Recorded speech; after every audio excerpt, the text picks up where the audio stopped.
Long Bowl number 3 here on Monday, August 11th. Chris Richards, the American center back for Crystal Palace, won another piece of silverware. They went 150 years without anything, Palace, and they've won 2 things in 80-something days. Crystal Palace beat Liverpool in penalties in the Charity Shield yesterday. You know, Chris Richards doing his thing and getting the European calendar off and running, and kind of grateful for that because we're back together due to all this.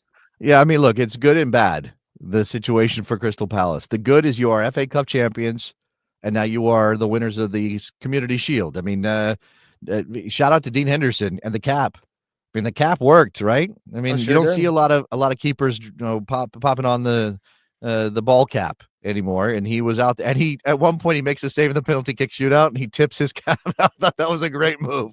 That's an all-time. Fantastic. Love that. It was a very good performance for Crystal Palace. I am a big fan of Mateta. I think Mateta is a very good player, and he gets his a little bit in that game. Can't believe they kept Eze either. Yeah, they're holding on to him for now. The fact that he's still there is a boon to them. Again, Mark Gahey may still go. I mean, that's the thing. Mark Gahey may have helped Crystal Palace beat Liverpool in the Charity Shield and ended up being playing for Liverpool by the end of the month. We shall see if that happens. Yeah.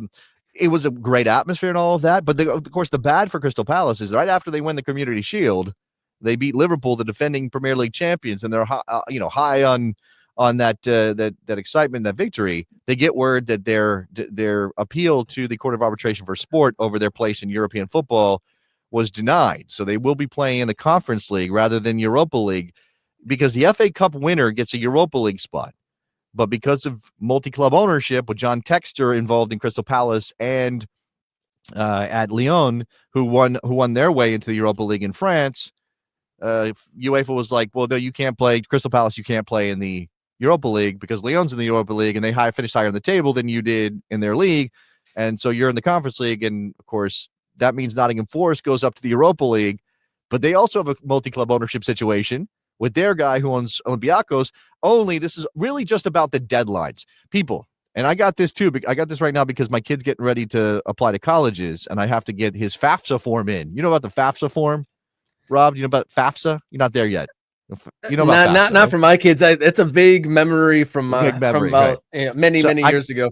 I got to do my FAFSA and I got to get it in on time. If you don't get your paperwork done, and that's what happened with Palace and Textor. They were like, "Hey, we're selling my part of Textor's selling part of the team, and this is all going to be good." And he's got no control, but they didn't meet the deadline, and the Court of Arbitration for Sport was like, "It passed. You didn't get it in. Doesn't matter." And Nottingham Forest did the job to get themselves in a position so that Marinakis was not involved in both teams in the same way, and his teams benefit, and Textor screws the pooch. Feel bad for Crystal Palace.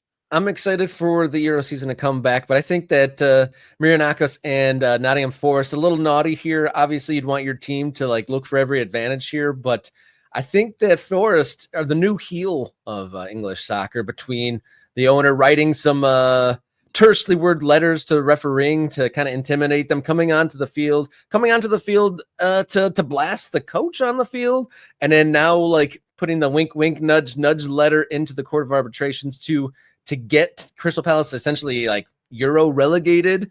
It's a little bit of dirty pool for Nottingham Forest, and while they were kind of a feel good story, maybe a heel in the Premier League coming up this year. Yeah, I feel like they can't really be a heel. They're more like an annoying dark horse, like a henchman kind of vibe. Maybe they're bad, but there's also somebody way worse than them. I'm not saying that Nottingham Forest is a henchman to any other Premier League clubs. I'm just saying that if you're talking about the scale of sort of how much you should care about NPC bad guy, there you go. It's kind of like that. It kind of feels like that. None of this is great. Multi-club ownership is a scourge. Let's get rid of it.